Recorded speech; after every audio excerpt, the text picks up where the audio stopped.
Hello guys, आपका स्वागत है आपके यूट्यूब चैनल पे। और गाइस आज हम बात करने वाले हैं रैमसनवेयर क्या होता है और हाल ही में सरकार ने एक रैमसनवेयर जिसका नाम अकीरा है उसके बारे में क्या गाइडलाइन जारी की है और हमें किस तरीके से ये रैमसनवेयर से बचना चाहिए, इन सब चीज़ों के बारे में आज हम बात करने वाले हैं। तो चलिए शुरू करते हैं। रैमसनवेयर एक ऐसा मेलवेयर होता है, एक ऐसा सॉफ्टवेयर होता है जो कि हमारे डिवाइस के अंदर आ जाता है और फिर उसके बाद हमें उसको एक्सेस नहीं करने देता, उसको इंक्रिप्ट कर देता है और उसको एक्सेस करने के बदले में हमसे फिरौती मांगता है बेसिकली।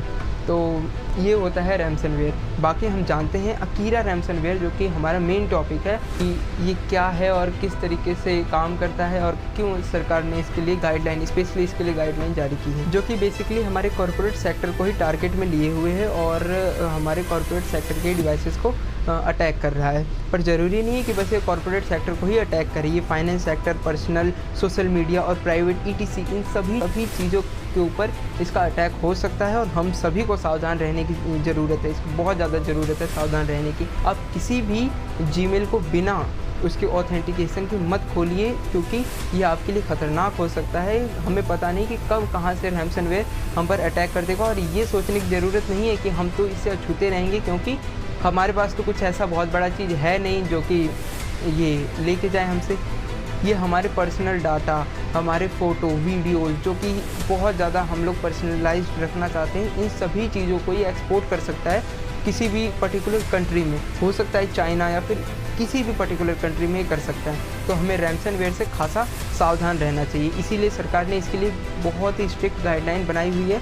तो अब हम बात करते हैं कि आखिर इससे बच कैसे सकते हैं हम। तो बेसिकली अगर आपको लगे कि आपके डिवाइस पर रैमसनवेयर अटैक है या फिर किसी भी प्रकार का साइबर अटैक है, तो सबसे पहले अपने नज़दीकी साइबर सेल को इसके कंप्लेन कीजिए, डरिए मत पुलिस से। दूसरा, आप अपने ऐप्स को, अपने मोबाइल को, अपने डिवाइस को अपडेट करते रहिए, क्योंकि जब ऐप्स अपडेट होते हैं, जब डिवाइस अपडेट होता है तो इसकी सिक्योरिटी बढ़ जाती है। तीसरा, आप अपने जीमेल के अंदर डबल वेरिफिकेशन मोड को ऑन कीजिए, जिससे कि अगर आपका पासवर्ड किसी के हाथ लग जाए तो भी आपके जीमेल को एक्सेस ना कर पाए और आपको नुकसान ना पहुँचाए। फोर्थ जो है वो है कि आप किसी भी सिक्योरिटी ऑडिट को इग्नोर मत कीजिए, उन सभी चीज़ों पर ध्यान दीजिए। इंडिया के अंदर इन सभी चीज़ों की गाइडलाइन हमारी ministry of electronic and information technology के अंडर आने वाली कंप्यूटर इमरजेंसी रिस्पांस टीम, जो कि INCERT के द्वारा दी जाती है।